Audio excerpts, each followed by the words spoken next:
What's up, everybody? It is Kellen here from Start Your Systems, and welcome to Track Walk, episode number 64 in MX Simulator.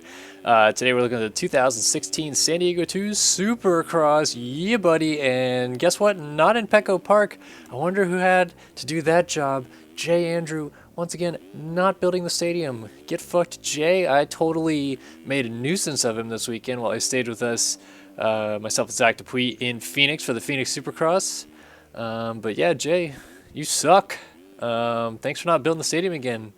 But the track this week was built by Kyle Watts, number just 137 on the forums. So it's not a Checkers or Barrington track. First time since Daytona last year we've had a non-Checkers or Barrington track. So very cool of Kyle to step in and help out with that. I believe he also did decals, SMR on the objects. And I guess we'll give Jay credit for the stadium because it's in Anaheim again. Anaheim 4 this year, basically, in MX Sim, so that's awesome. But the track this week looks a little bit like this as you come out of the final corner and go up over the finish line into a sharp 180 U-turn back onto the flat straightaway. A right-hand first corner, that's going to be interesting this week. Into another right-hand 90. Triple on, off, 180 bull turn, and then step over, step on, off. You can quad and then triple out, but it's a little bit slower in my opinion. You turn into a regular Supercross triple, then back across the start straight after a 90, a really tall double into the sand section. Basically, just hold it wicked in the sand and hope, because that sand section is absolutely insane. Deep ruts everywhere. 180 into a very short set of whoops, and then another 180 into a triple double. I just try to jump to the inside here if you can, and double into the next corner, which is yet another 180. A Supercross triple, show off for the crowd a little bit, into the longer whoop section, but still fairly short into a double, and then a 180, and then you go triple quad here. You could also go triple single, or double triple double. But that's a lap of San Diego 2. Stick around for the making of the lap at the end of this lap.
Alright guys, welcome back to this Making the Lap segment here on Track Walk, episode something or another on San Diego 2. I don't even remember what Track Walk we're doing. I'm just going to cruise around the track here for the first lap, kind of roll everything, give you an idea of what the track looks like from a floor level before I dive into running the laps here. So in the first section, there's 6 3-foot singles, a table and another 3-footer, and then a 3-footer table, 3-footer table, 3-footer in this section. You'll see the lines that I'm taking there. Come out of this corner, drop up over the Supercross triple, and go off the side of the track. So in this Making the Lap segment, basically I'm going to show you guys what it's like when I actually make the track walk lap, which you've already seen. And one of the laps that I choose from here will of course be in the main track walk feature segment. Right now we're just doing a little rolling around the track. First set of whoops right here, pretty big set of whoops actually, and the second set's also pretty large, and then a 3-5-3-5-3 section. You want to go triple double there. I jump inside after this, but I've seen some people going outside. A little double here, and then you're going to turn the corner, another Supercross triple, and then another whoop section. Again, like I said, they're pretty big whoops actually. You can see how far down into them I go.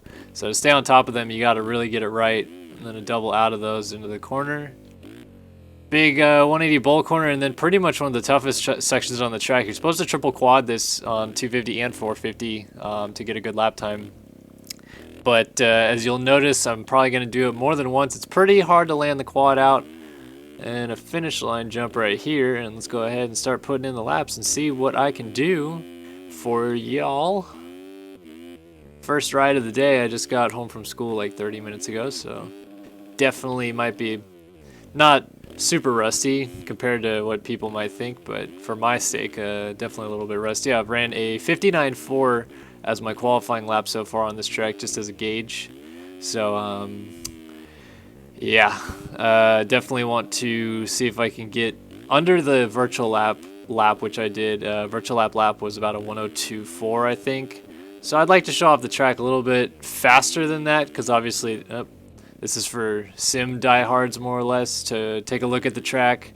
Most of the people that watch the live track walk versions and whatnot really like me kind of talking you through it a little bit more, so I'm assuming you're more of a sim player because you like to learn more about what you're supposed to be doing and whatnot. But yeah, I mean, it's just we're having some fun here, running some laps. There's the quad out. Didn't get it too bad that time. 107.3 with a big mistake in that one rhythm back there. But yeah, track's pretty fun this weekend. Again, another race that I'll be going to IRL. You're gonna be there? Come see me. Always love to say hello. I don't know how many times I'm gonna have to say that before someone actually walks up and says hello. So far, the Supercross races I've been to this year, I've had to go find people. But I mean, I swear, if you're walking around the pits in San Diego and you see me, don't be like, oh my gosh, it's him. I'm gonna hide my face.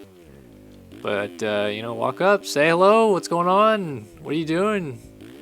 What do you think of the race, etc., etc.?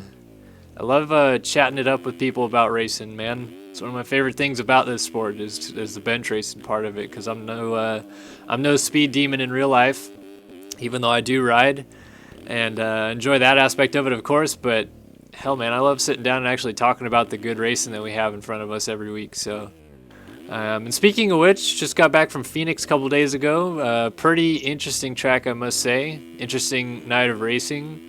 It seemed like everybody just got close enough to get into a good battle, and it all went to hell. Like around lap 9 or 10, Tomac absolutely fucked the whoops and lost like 3 seconds on rocks, and otherwise he was like right there ready to pounce, and it was going to be a good battle for the lead, I thought. And then yeah, Dunge got Eli pretty late there, and that was just pretty quick and easy. I think Dungy was going faster than both of those guys for most of the main. I know Kenny was actually he put the fastest lap in, but Dungy was ripping. He came from pretty far back. And then Chad looked off. Ando came pretty far back to get a fourth. Muscan came from really far back to get into the top 6, and then immediately got shuffled right back to like 9th, I think he got, because I think he put so much time and effort into getting up to that position. He was kind of tired once he got there. And then who got 5th? Davey. Davey got a 5th, so that was good for Millsaps trying to get his season kind of on a roll. And yeah, the race was good. Track was cool. Fun times. 250 class was awesome. Seeing Christian get his first win since coming back. Really happy for them. I'm getting a little bit more sour grapes over Webb. I love the kid. I think he's probably one of the next greats. But cleaned out Chris Aldridge, basically because Chris Aldridge took his line away from him in practice by complete accident. If you've seen any video of that, Aldridge was messing up the end of the whoops, but still was on a decent lap because the whoops were eating everybody. And he just went right up into the berm like a normal line, and Webb was like Mach 10 trying to come around the outside of him, and Aldridge had no clue he was there because Webb came from like 8,000 yards back. And so Aldridge got in Webb's way, and then Webb took it upon himself to go into the next corner and just send himself and Aldridge all the way onto the concrete. Not too thrilled with Aldridge on that one, I suppose, but whatever. And then later on in the second practice, because that was the first practice, I actually went down to the track because I was up in the box watching the first practice. Or no, excuse me, the first practice I wasn't even there in the box. I was actually out in the pits. I watched untimed practice from the box. But I was in the pits for first timed practices, and then second time practices we were watching Webb go around the track. And I don't know who it was that got in his way, but somebody got in his way in pretty much the same spot that Aldridge did, and then Webb got all fucking whiny and flipped him off. Like, I understand there's the people that are like, all right, yeah, bringing some awesomeness to Moto again, right on, yeah. And it's like, yeah, that's cool, but I mean, come on, Cooper Webb is pretty close to going to the 450 class, and if he starts doing that kind of shit with the 450 class riders, he's not gonna make any friends anytime soon. So I think if he just tones it down a little bit, he'll be all right. But right now he's kind of going a little over the top. He's clearly the fastest rider in this championship, and he needs to just kind of set back and let that come to him, because he's gonna pretty much win this championship in my opinion, unless he crashes. So there's that, and then, I don't know, this weekend, San Diego, Military Appreciation. Webb killed it, came from pretty far back at the first San Diego, similar dirt. I think actually, yeah, Webb has won every race in Southern California this year. He lost Oakland and he lost Phoenix, but all SoCal so far for Coop.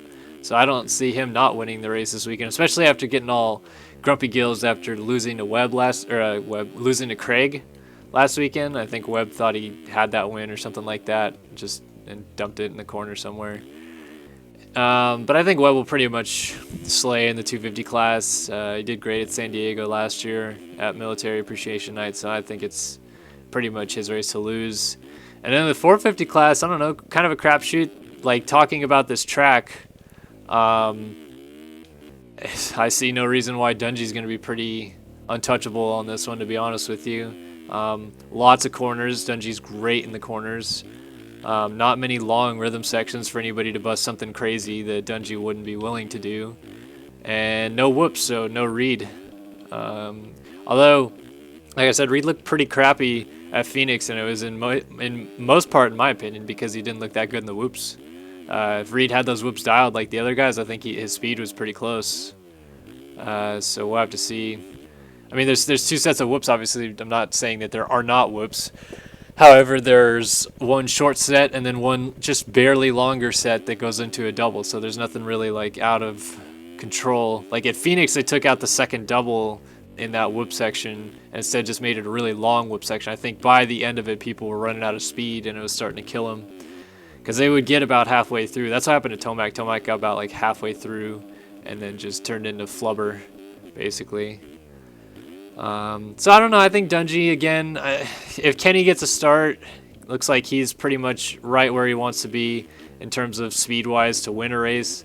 But he needs to start, I think, 2 or 3 spots ahead of Dungey to do it, because I think Dungey can come from behind and pass those guys. I mean, you just proved it last week. The only guy he didn't pass was Roxon, and that's because he didn't get into third until like lap 10. So he came from pretty far back to even get Tomac for that matter. So I think it's going to be Dungey again. I think Kenny could be good. I'm hoping Eli starts really coming around soon. He looked pretty good at Phoenix, but the last 10 laps was kind of for Tomac. I think Anderson needs a start. I think Reed needs big whoops and to be actually comfortable again in them. So we'll see. But like I said, please come talk to me. Always love talking to the fans. Always love chit-chatting and whatnot. You're going to be walking around the pits, come say hello to me. I always am active on Twitter, letting everybody know what I'm doing, where I'm at, and whatnot. So check there before you head down to the stadium or whatever and be like, oh, what's Kellen doing? I'm going to go say hello. And I'm going to be there. Let me get over this berm. And I think I'm going to do like 2 more laps maybe. A little bit longer version this week, but I haven't ran a lap that I feel super awesome about yet. That 101.4 was pretty good, but I want to do maybe a tad better. And also I can talk about the sim race a little bit. I mean, this is not 100% sure, so don't get all panties in a bunch yet, but I'm pretty sure that this round will be my last in sim for a little while. Jeremy's going to come back in and start racing again. That's kind of the plan that we had agreed upon to begin with. I'd go 6 races, and basically the terms that we agreed on was if I wasn't top 10 in points, then I would just hang it kind of back up again and go stream. So it's whatever. I'll stream again. It'll be fun, and I'm going to really enjoy coming back for streaming. So not too disappointed at all. I guess I'm disappointed that things didn't go better. Started with a 12th to start the season, and then 15th, and then a 17th at A2, and then a 19th at Oakland, and then didn't make the main at Glendale. So you can kind of see the pattern. We're going the wrong direction, and I think it's good timing to kind of take a little break from racing. There's still a lot of other stuff I'm going to do, so the world of MXS isn't going to die at all. There's still going to be the whole episode, 4 rounds of me doing all 4 rounds after San Diego 1. So A2, Oakland, Phoenix, and SD2. That'll be in the next episode, which is episode 5. Then we're going to kind of latch onto a couple different people that are going to get involved in the world of MXS. So we're going to see some new people in the series. Also, I'm going to be doing some different races as well. I think I'm going to step in and try to do some arena cross races. There's an arena cross series going on. There's some GNCC fun race stuff going on, which looks cool. I've been kind of missing out on that. I'd like to get around and do EMF if I can, but I'm never home. So if I'm home, definitely do some EMF races. Also do some of that Cinna Clothing Supercross stuff. So I'll go one more lap just to keep kind of blabbering. Land it. Yeah, well, I'm gonna restart that lap. But championship-wise, I think it's shaping up pretty good. Tyson finally, won that thing last weekend in Phoenix. So he closed it in a little bit on Hunter. I think Hunter still got in the top 5 somewhere. I don't remember exactly where. I was helping spot my friend Zach and Jeremy Smith. We were all hanging out, and I was helping them. So I don't remember where they finished up. I just know Tyson won. I think Leclerc got second. So championship's getting a little better. 250 championship pretty much over on the West. Dade pulled out. Holiak got banned. And Chromie had a fucking terrible main event at Phoenix from what I can remember. And Seabolt won again. So Seabolt 5 for 5 now.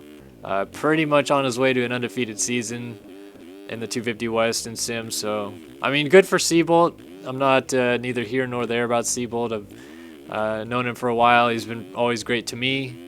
Not sure if I'm really that excited about an undefeated season. I think it kind of makes it look a little shitty that someone with I think that's his career number now, is 10, racing 250 class and going undefeated. I mean, it's pretty obvious what class he should be in, but it's whatever.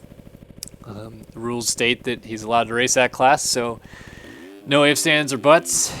But I'm excited to see when East starts. We still have 1 round after this, so I'm not racing technically all of the West rounds on a 450, as Arlington is going to be a West round. But Jeremy will step in at Arlington, and then Atlanta will actually be the first 250 East round, so I should be streaming all of 250 East, of course, and then all of 450 stuff from here on.